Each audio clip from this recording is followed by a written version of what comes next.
Hello दोस्तों, मैं आशीष पंचाल। आप सभी का स्वागत है पीसीएस एग्जाम अड्डा में। दोस्तों, यूपी पीसीएस प्रीलिम 2025 और 2026 की परीक्षाएं जो होनी हैं, उसके लिए हम संविधान एवं राज्य व्यवस्था की क्लास शुरू करने जा रहे हैं, जिसमें आज हमारी पहली क्लास है संविधान का विकास कैसे हुआ, कॉन्स्टिट्यूशनल डेवलपमेंट। हम बात करेंगे संविधान का जो विकास है वो दो आधारों पर हुआ। पहला आधार था ईस्ट इंडिया कंपनी के अंतर्गत शासन, और जो दूसरा था वो ब्रिटिश क्राउन के अंतर्गत शासन था। तो हम बात करेंगे पहले ईस्ट इंडिया कंपनी के अंतर्गत शासन कौन कौन से एक्ट रहे हैं। तो उसमें जो है आपको मैं बता दूं कि सबसे पहला जो संवैधानिक विकास की दृष्टि से जो पहला दस्तावेज था वो था 1773 का रेगुलेटिंग एक्ट। जो दूसरा था वो 1781 का एक सेटलमेंट एक्ट था। इसके बाद 1784 का पिट्स इंडिया एक्ट भारत आया। इसके बाद 1813 का चार्टर्ड एक्ट आया, 1833 का चार्टर्ड एक्ट आया। इसके बाद 1853 का चार्टर्ड एक्ट आया। इसके बाद जब 1858 का भारत शासन अधिनियम लाया गया, तब ईस्ट इंडिया कंपनी का शासन भारत से समाप्त कर दिया गया। फिर भारत का शासन जो है ब्रिटिश क्राउन के अधीन कर दिया गया। और ब्रिटिश क्राउन के अधीन शासन कौन कौन से रहे, तो ब्रिटिश क्राउन के अंतर्गत शासन जो रहे 1858 का भारत शासन अधिनियम, 1861 का भारत परिषद अधिनियम, 1892 का भारत परिषद अधिनियम, 1909 का भारत परिषद अधिनियम। इसके बाद आगे 1919 का भारत शासन अधिनियम, फिर 1935 का भारत शासन अधिनियम, और फिर 1947 का जो रहा है वो भारतीय स्वतंत्रता अधिनियम। इसे से भारत के संवैधानिक विकास का दृष्टिकोण समाप्त होता है। चलते हैं सबसे पहला दस्तावेज संवैधानिक विकास का रेगुलेटिंग एक्ट। 1773 का जो रेगुलेटिंग एक्ट था, इसका नाम था, ये चार्टर्ड एक्ट का नाम ही था रेगुलेटिंग एक्ट। इस एक्ट के माध्यम से कंपनी के जो कार्य थे उनको नियमित किया गया और नियंत्रित किया गया। इसके बाद जो बंगाल का अभी तक गवर्नर होता था उसे गवर्नर जनरल के रूप में बना दिया गया। इसके बाद आपको मैं बता दूं कि गवर्नर जनरल की सहायता के लिए 4 सदस्यीय कार्यकारी परिषद का भी गठन किया गया, जो भारत में कानून व्यवस्था पर पूरा ध्यान दे सके। इसके बाद आपको मैं बता दूं कि मद्रास और बम्बई जो प्रेसिडेंसी होती थी उनको बंगाल के अधीन कर दिया गया। किसके अधीन कर दिया गया? बंगाल के अधीन कर दिया गया। इसके बाद आपको बता दें कि गवर्नर जनरल को तीनों प्रेसिडेंसियों का गवर्नर जनरल बना दिया गया। आपको बता दें कि वारेन हेस्टिंग्स बंगाल का प्रथम गवर्नर जनरल बना, और बंगाल का अंतिम गवर्नर यही था जिसने 1772 में एक द्वैत शासन व्यवस्था जो भारत में ईस्ट इंडिया कंपनी ने अध्यारोपित की थी उसको समाप्त किया था। ये एक बहुत महत्वपूर्ण कार्य था भारतीयों के लिए। इसके बाद आपको मैं बता दूं कि इस अधिनियम द्वारा कलकत्ता बंगाल में एक उच्चतम न्यायालय की स्थापना की गई। आपको बता दें इसमें एक मुख्य न्यायाधीश था और 3 अन्य न्यायाधीशों का प्रावधान था, जिसमें मुख्य न्यायाधीश सर एलिजिया इम्पे थे, जिनमें 3 अन्य न्यायाधीश चैम्बर, लिमिस्टर और हाइड थे। इसके बाद आगे बात करेंगे कि जो कंपनी के कर्मचारी होते थे, कर्मचारियों को निजी व्यापार और भारतीय लोगों से जो उपहार रिश्वत लेना था वो सभी प्रतिबंधित कर दिया गया, और ईस्ट इंडिया कंपनी के कर्मचारियों का वेतन बढ़ा दिया गया। तो इस प्रकार 1773 का जो रेगुलेटिंग एक्ट था उसमें जो प्रावधान थे वो क्लियर होते हैं। चलते हम लोग 1781 के एक्ट ऑफ सेटलमेंट में। तो सबसे पहले इम्पोर्टेंट बात है कि ये जो रेगुलेटिंग एक्ट आया था उसकी कमियों को दूर करने के लिए ये ब्रिटिश संसद द्वारा पारित करके भेजा गया था 1781 में, और ये संशोधित अधिनियम पारित किया गया, जिसका नाम दिया गया एक्ट ऑफ सेटलमेंट। इसके बाद हम बात करेंगे 1784 में एक चार्टर्ड एक्ट आया जिसका नाम रखा गया पिट्स इंडिया एक्ट। आपको बता दें कि इस एक्ट के संबंधित विधेयक ब्रिटेन के तत्कालीन जो प्रधानमंत्री थे पिट द यंगर ने संसद में प्रस्तुत किया, और उस समय वो प्रधानमंत्री वर्तमान में थे। इसके बाद आपको बता दें कि कंपनी के जो राजनैतिक और जो वाणिज्यिक कार्य थे उनको अब अलग अलग कर दिया गया। इस प्रकार फिर से हमारे बंगाल में द्वैध शासन प्रस्तुत किया गया। इसका मतलब कि हम जो शासन व्यवस्था को है एक राजनीतिक तौर पर और एक वाणिज्यिक तौर पर आगे बढ़ाएंगे। तो व्यापारिक कार्यों के लिए एक नियंत्रक जो है कोर्ट ऑफ डायरेक्टर नियुक्त किया गया और राजनीतिक कार्यों के लिए नियंत्रक बोर्ड ऑफ कंट्रोल चालू किया गया। तो व्यापारिक कार्यों का जो नियंत्रण है वो कोर्ट ऑफ डायरेक्टर करेगा और जो है राजनीतिक कार्यों का जो नियंत्रण है वो बोर्ड ऑफ कंट्रोल करेगा। अब आपको बता दें कि गवर्नर जनरल की एक कार्यकारी परिषद का गठन किया गया था जो 1773 के रेगुलेटिंग एक्ट में अब इसकी जो सदस्य संख्या है वो 4 से घटाकर 3 कर दी जाएगी। इसके बाद आपको बता दें कि बोर्ड ऑफ कंट्रोल ब्रिटिश की संसदीय एक समिति थी। इसमें 6 सदस्य होते थे जिसमें 2 ब्रिटिश मंत्री होते थे और ब्रिटिश मंत्रिमंडल के सदस्य कंपनी पर प्रत्यक्ष रूप से अधिकार रखते थे। इसके बाद आगे बात करेंगे भारत में कंपनी के अधीन क्षेत्र को पहली बार ब्रिटिश आधिपत्य क्षेत्र के रूप में जाना गया। इसके बाद आगे बताएंगे हम बात करेंगे 1833 का चार्टर एक्ट जो बहुत ही महत्वपूर्ण रहा। 1813 का चार्टर एक्ट रहा। इसमें क्या था कि ईस्ट इंडिया कंपनी का जो व्यापारिक एक अधिकार है वो समाप्त कर दिया गया था, परंतु कंपनी और चाय और चीन से जो व्यापार हो रहा था उस पर अभी भी मोनोपोली स्थापित था। इसके बाद आपको बता दें भारतीयों के लिए कंपनी भारत में शिक्षा विकास को लेकर के प्रति वर्ष 1 लाख रुपए खर्च करने का भी प्रावधान लाया गया। इसके बाद जो ईसाई मशीनरीज थे वो भारत में ईसाई धर्म का प्रचार प्रसार करने की अनुमति पा गए थे।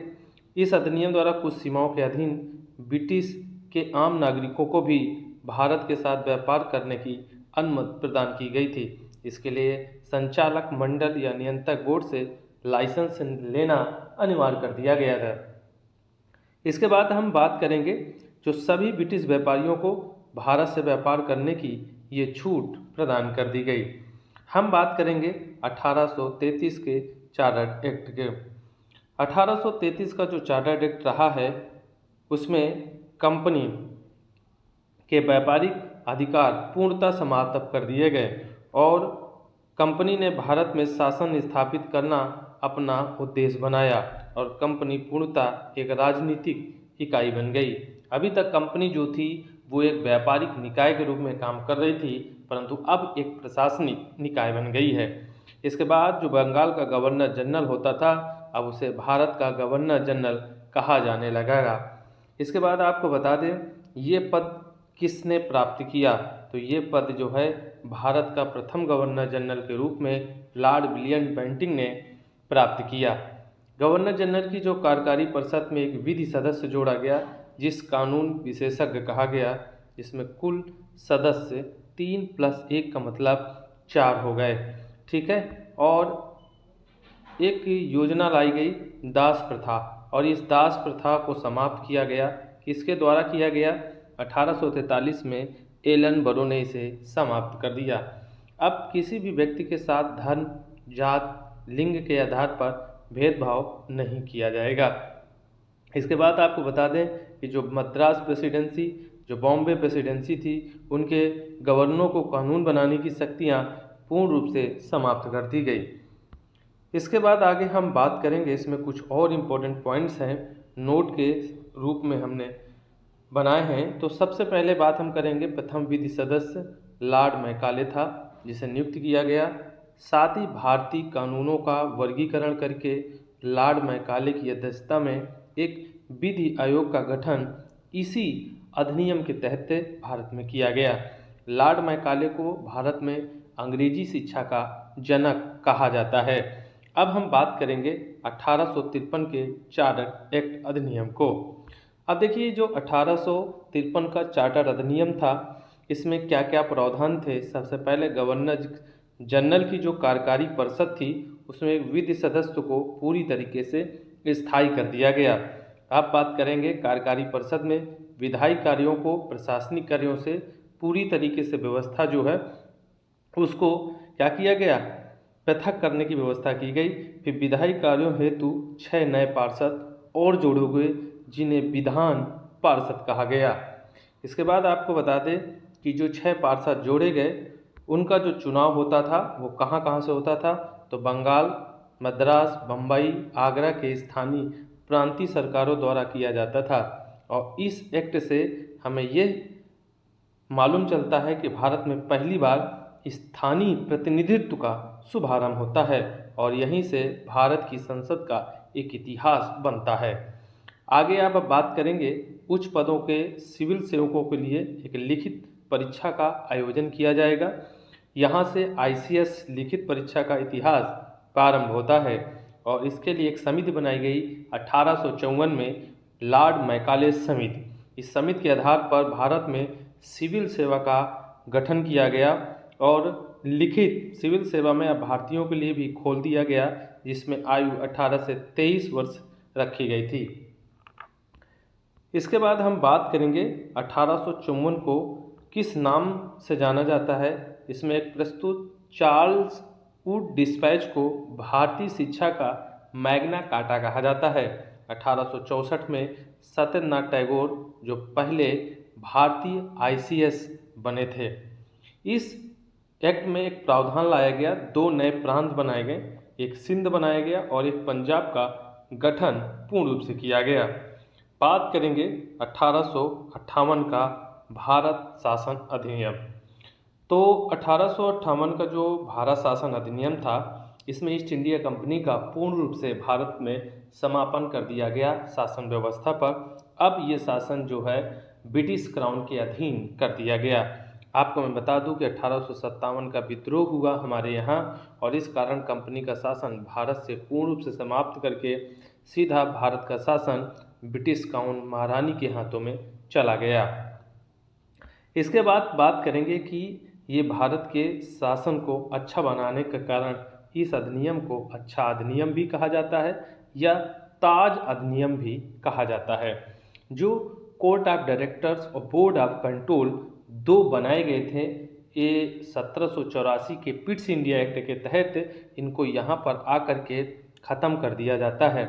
अब गवर्नर जनरल का नाम जो है बदलकर अब वायसराय कर दिया जाएगा और ये वायसराय का पद जो प्राप्त करेगा उसका नाम है लॉर्ड कैनिंग।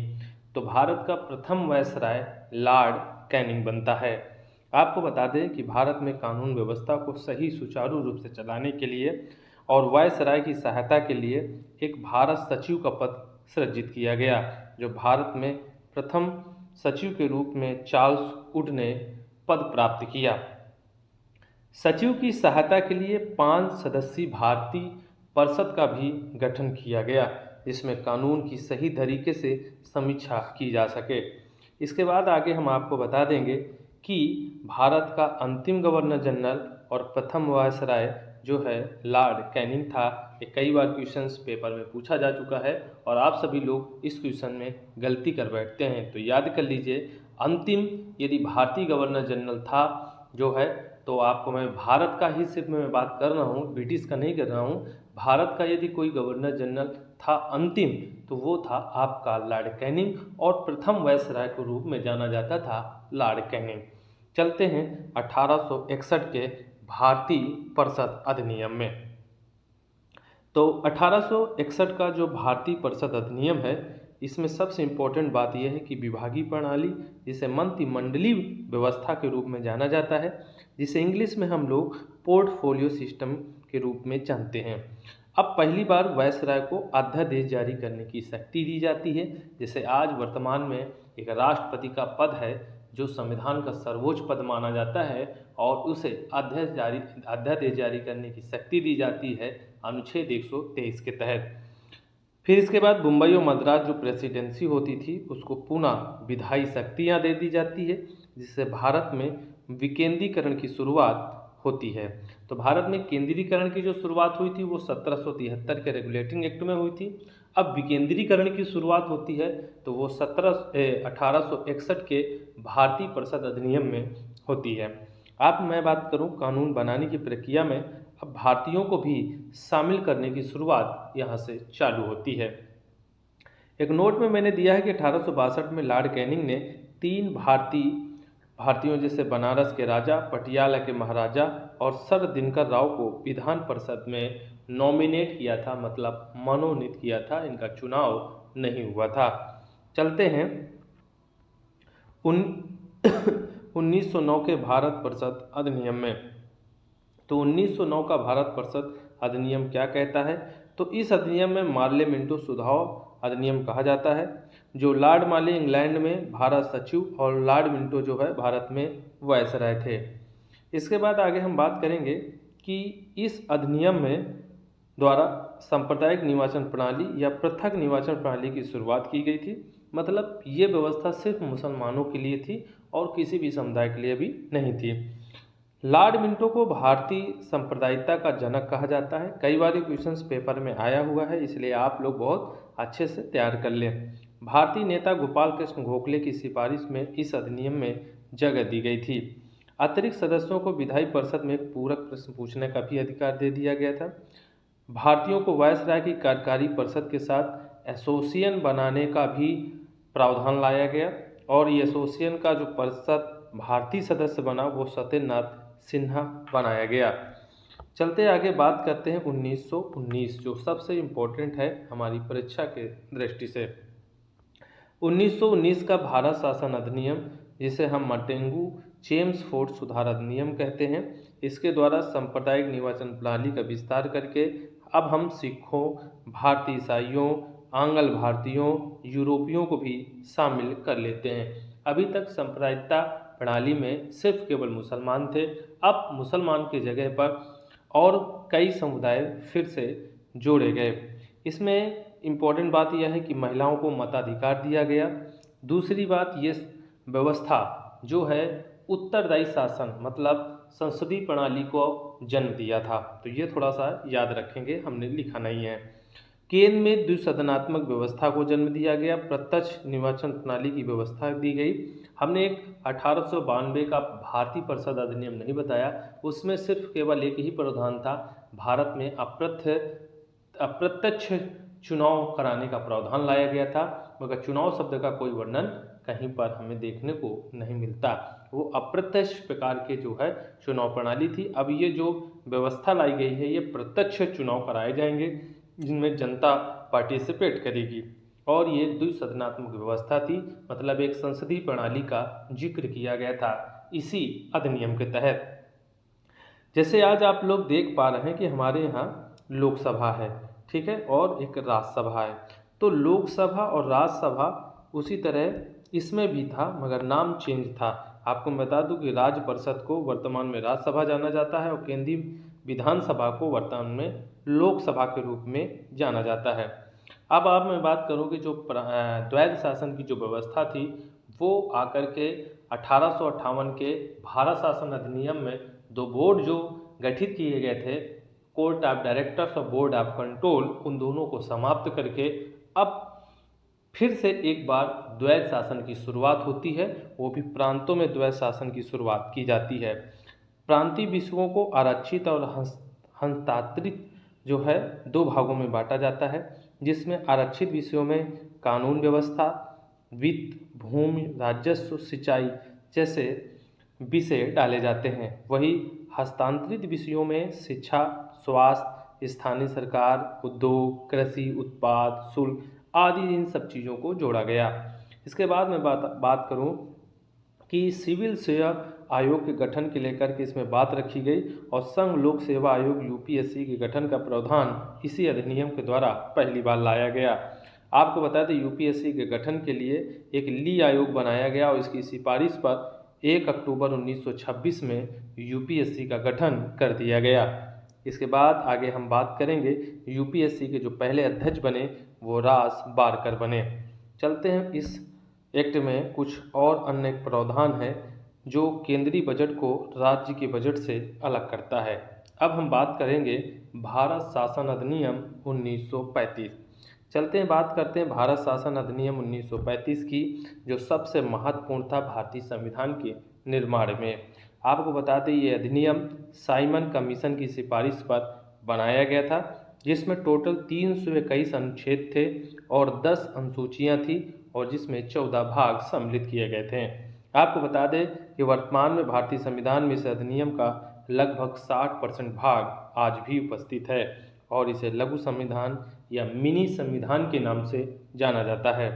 पहली बार अखिल भारतीय संघ की स्थापना की गई थी, जिसमें आईएएस, आईपीएस और आईएफएस पद इंक्लूड किए गए थे और इसका आज प्रावधान अनुच्छेद 312 में है। प्रांतों में द्वैत शासन जो लागू किया गया था 1919 के भारत शासन अधिनियम में, उसे अब हटा करके केंद्र में लागू कर दिया जाएगा। तो इस प्रकार केंद्र में द्वैत शासन की शुरुआत होती है। चलते हैं, बात करते हैं केंद्र और राज्यों के बीच जो शक्तियां होती हैं उन विषयों को लेकर के भी बंटवारा किया गया। तो केंद्र और राज्यों के बीच में शक्तियों के विभाजन किया गया, जिसमें 3 सूचियां बनाई गई, संघ सूची, राज सूची और समवर्ती सूची। आपको मैं बता दूं कि जो यूनियन लिस्ट थी उसमें जो है केंद्र अपने विषय सूची जारी कर सकता है और उसमें कानून बनाने का जो प्रावधान है वो सिर्फ केंद्र के पास रहेगा, जिसमें 59 विषयों को सम्मिलित किया गया। राज सूची, जिसमें राज्य ही पूरी तरीके से अपने राज्य क्षेत्र के अंदर कानून बनाने की शक्तियां दी गई हैं, उसमें सिर्फ केवल 54 विषयों को शामिल किया गया है। अब हम बात करते हैं समवर्ती सूची, जिसे कंकरेंट लिस्ट बोलते हैं, जिसमें 36 विषयों को लाया गया है और इसमें दोनों कानून बना सकते हैं, चाहे वो संघ हो और चाहे वो राज्य हो। मतलब केंद्र सरकार और राज्य सरकार दोनों मिल करके कानून बना सकते हैं और इसका प्रावधान आज हम 7वीं अनुसूची में देखने को मिलता है। चलते हैं अवशिष्ट शक्तियाँ। कुछ अवशिष्ट शक्तियाँ थी जो वायसराय को पहली बार प्रदान की गई थी। आज भी हमारे भारत के राष्ट्रपति के पास अवशिष्ट शक्तियाँ विद्यमान हैं। बात करते हैं सांप्रदायिकता निर्वाचन प्रणाली। जब पहली बार मुसलमानों के ऊपर लागू हुई, फिर इसका विस्तार किया गया 1919 के भारत शासन अधिनियम में। आपको मैं बता दूं कि अब विस्तार करके महिलाओं, दलित जातियों और मजदूर वर्गों को भी इसमें शामिल कर लिया गया। अब हम बात करते हैं भारत में मुद्रा का नियंत्रण और साख में विस्तार, जो 1 अप्रैल 1935 को भारतीय रिजर्व बैंक की स्थापना की गई। साख मतलब मुद्रा का जो नियंत्रण और साख के लिए एक भारतीय रिजर्व बैंक, एक केंद्रीय बैंक का गठन किया गया, जिसका निर्माण 1 अप्रैल 1935 को हुआ और 1949 में इसे राष्ट्रीयकरण कर दिया गया। चलते हैं आगे। इसमें एक प्रावधान और था। एक प्रावधान क्या था कि संघीय न्यायालय की स्थापना 1937 में हुई थी और बर्मा को भारत से अलग किया गया भी 1937 में। अब हम बात करेंगे 1947 की। 1947 भारतीय स्वतंत्रता अधिनियम था। 4 जुलाई 1947 को भारतीय स्वतंत्रता विधेयक ब्रिटिश प्रधानमंत्री क्लीमेंट एटली के द्वारा ब्रिटिश संसद में प्रस्तुत किया गया था, जो 28 जुलाई 1947 को पारित हुआ और 14 अगस्त को 1947 को पाकिस्तान ने अपने देश की स्वतंत्रता मनाई और 15 अगस्त को जो है भारत ने अपने देश की स्वतंत्रता को मनाया। आपको बता दें कि यहीं पर वायसराय का पद समाप्त कर दिया जाता है और ब्रिटिश भारत का अपना गवर्नर जनरल बना दिया जाता है। तो इसके स्थान पर गवर्नर जनरल का पद फिर से एक बार सृजित होगा, मगर अब भारत का गवर्नर जनरल नहीं, ब्रिटिश भारत का गवर्नर जनरल होगा और ब्रिटिश भारत का जो है गवर्नर जनरल जो होगा वो लॉर्ड माउंटबेटन होगा। तो ये आपको थोड़ा सा याद भी रखना है। और स्वतंत्र भारत का प्रथम और अंतिम ब्रिटिश गवर्नर होगा जनरल लॉर्ड माउंटबेटन। आपको बता दें जो भारत सचिव का पद सृजित किया गया था 1858 के भारत शासन अधिनियम में, उसे यहाँ आकर के समाप्त कर दिया गया और नए संविधान के निर्माण तक 1935 का जो अधिनियम है इसी के अनुसार शासन भारत में चलेगा। इसके बाद मैं आगे बात करूंगा कि अब स्वतंत्र भारत का अंतिम गवर्नर जनरल, मतलब भारतीय रूप से कौन सा गवर्नर जनरल होगा, वो सी राजगोपालाचारी को नियुक्त किया गया है।